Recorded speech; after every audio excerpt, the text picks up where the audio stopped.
Business is really an art by itself. I often wonder how some brands can retain customers and brand loyalty continuously throughout decades, even when similar or more competitive products are available in the market. Through careful observation, I realized that these companies are able to create brand loyalty through brilliant business strategies that often fall blind to the eyes of the consumers. One such strategy, which I found interesting and is significant in our consumer culture, is the famous razor blade business strategy, which is also known as bait and hook strategy. The origin of this strategy dates back to 1921 when Gillette lost its patent rights and competitors started making similar products. This significantly affected the company's profit, so they came up with a brilliant idea of selling the razors at lower rates but the blades at higher rates to leverage on repeat customers. This strategy went well and they were able to bounce back to profits in just a year. This sales technique introduced by Gillette is now adopted by many companies to promote customer loyalty and customer retention. I was very much interested to find out the application of this business strategy in everyday life.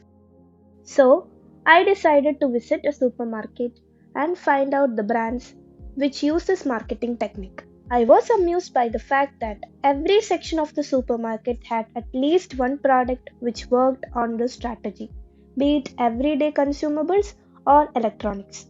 So, first I decided to check the razor and blade by the famous Gillette itself, and I found out that the price of a razor was exceptionally low compared to the blades for both men and women. Once an individual buys the razor, he just needs to change the blade. So he keeps on buying the same brand for a long time. Then I came across products like Colgate Link Whitening Brush with replaceable heads worth 4.25 euros. But the cost of a new unit having a brush and a replaceable head cost 25 euros. The Amazon Kindle e-reader sold through Amazon.com is very competitively priced. Through the offer of e-books and other media formats to be used on the Kindle device, the revenue potential from this is far bigger than the price for the physical device, which the company sells for a very low or almost zero profit. Same goes with many personal medical test kits including AccuCheck.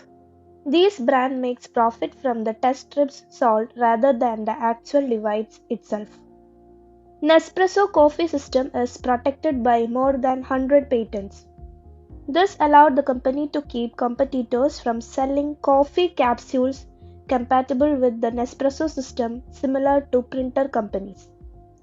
Sony sells its PS1 consoles at $60 loss per piece, but later brings in billions of dollars through the sales of games.